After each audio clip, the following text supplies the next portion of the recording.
the way the Holy Spirit directs us is often totally contrary to natural reason or wisdom.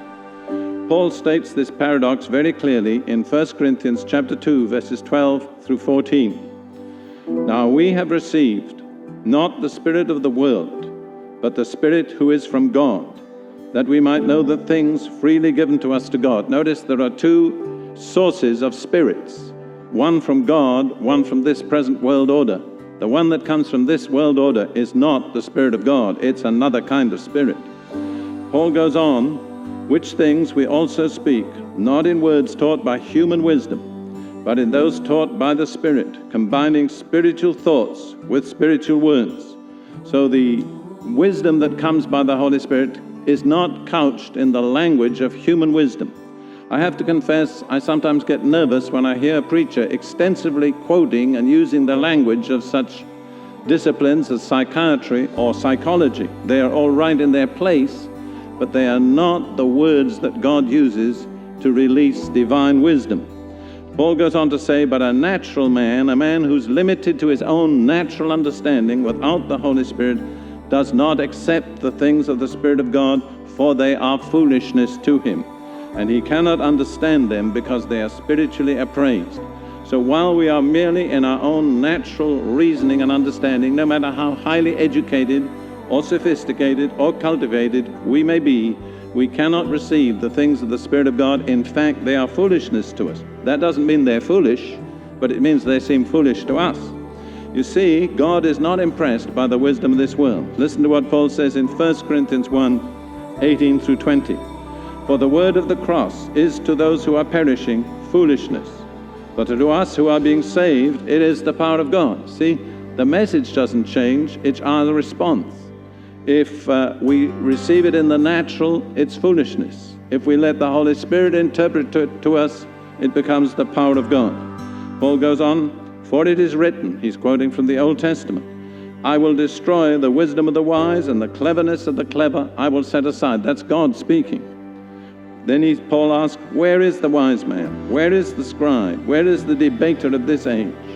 Has not God made foolish the wisdom of the world? That's a very solemn thought today, because so much of the church is bowing before the altar of the wisdom of this world. But God has made that foolish. Paul goes on again in the same theme in 1 Corinthians 3, 18 through 20. Let no man deceive himself. If any man among you thinks that he is wise in this age, let him become foolish, that he may become wise. Now perhaps I can interject a word of personal testimony. I had the privilege of a very elaborate and advanced education in Britain, and my special field of study was what Paul calls the wisdom of this world, which was philosophy, and primarily Greek philosophy, the very thing Paul had in mind when he wrote this epistle. And I have to say that when I came to God and knew him, I had to become a fool first before I could begin to enter into the wisdom of God. So if any man seems to be wise in this world, Paul says, the first thing he has to do is to become a fool in his own eyes and in the eyes of others, that he may become truly wise. Paul goes on again, for the wisdom of this world is foolishness before God. For it is written, He, God, is the one who catches the wise in their craftiness. And again, the Lord knows the reasonings of the wise, that they are useless. And then Paul kind of sums all this up with one hammer blow in 1 Corinthians 8, verse 2, where he says, if anyone supposes that he knows anything, he has not yet known as he ought to know. Paul says the kind of natural knowledge you have does not fit in with God's revelation. The first thing you have to do is to come to the end of all that natural reasoning and reliance on your own intellect and your education, humble and abase your mind before God, and acknowledge that what you have is not divine wisdom, and then the Holy Spirit will begin to impart to you divine wisdom. But there is this process of self-humbling that has to take place first. And I think the people who find it hardest in this world to humble themselves before God are intellectuals. I think the cultivation of the intellect strengthens pride in man perhaps more than any other. Wealth tends to make people proud, Political power tends to make people proud. There are various things. Personal beauty tends to make people proud, but I think the strongest fortress of pride in natural man is that which comes through the cultivation of his own intellect. You see, it isn't that God doesn't have any wisdom. God indeed is the source of all true wisdom, and he makes this available to his people. But God has another kind of wisdom. The key to God's wisdom is the cross.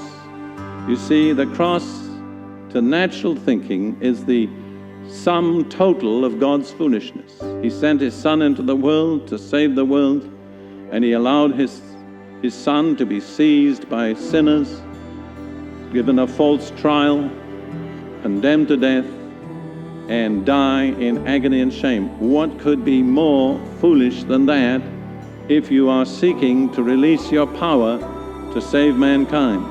But Paul says, in actual fact, the cross, what happened on that, is the key to all wisdom and all power that comes from God. This is what Paul says in 1 Corinthians 2, 4 through 8. You'll notice nearly all my quotations are from 1 Corinthians, because it's in that particular epistle that Paul nails down the wisdom of this world and shows what it really is. Paul says, my message and my preaching were not in persuasive words of wisdom, but in demonstration of the Spirit, the Holy Spirit, and power, that your faith should not rest on the wisdom of men, but on the power of God. That's so important. Now, a generation ago, I studied contemporary philosophy, what was contemporary in those days.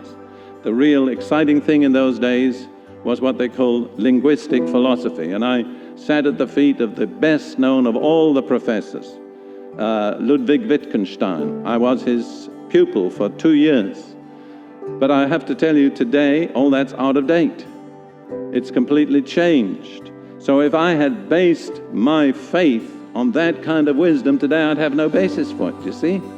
So it's not a safe basis for your faith. Your faith has got to be based on the power of God, not on human wisdom, because the power of God doesn't change.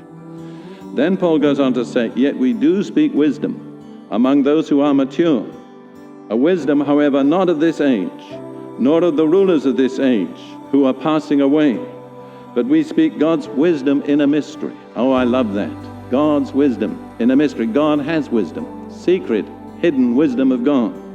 You see, as a philosopher, that's what I was really looking for. I was looking for wisdom. The word philosophy means the love of wisdom. And I was searching and searching for it, but I was frustrated. I couldn't find it. But then one day, by God's grace and mercy, I came to the place where the door opens to God's secret, hidden wisdom. This is what Paul says about it. I can never read these words without getting excited. We speak God's wisdom in a mystery, the hidden wisdom, which God predestined before the ages to our glory. That's an exciting statement. You have to admit that God has a wisdom which he ordained before creation, and the purpose of his wisdom, listen to this, the purpose of his wisdom is to bring us to his glory. That's an astonishing statement. No human mind could ever have worked out a system like that. It has to be from God. And then Paul goes on about this wisdom, the wisdom which none of the rulers of this age has understood. For if they had understood it, they would not have crucified the Lord of glory. You see, the door to this secret hidden wisdom is the cross. To the natural man, Paul says, the word of the cross is foolishness. Oh, I can remember how foolish it seemed to me when I first heard it. Everything in me revolted against it. What a horrible picture. A naked man dying in agony on a cross. How could God be behind such a scene as that? What does that have to offer to us? But then the Holy Spirit opened my understanding. I had a personal encounter with the man who hung on the cross, and I found that the cross is the doorway, and the only doorway, to the secret hidden wisdom of God. But to come to that doorway, before you become wise in that wisdom, you have to become foolish in the natural wisdom. Paul said, if any man seems to be wise, let him become a fool, that he may be wise. I know very, very well from personal experience how true that is. I know what that's like because I had cultivated my intellect intensively, and I had to lay all of that down to find the wisdom that comes through the cross.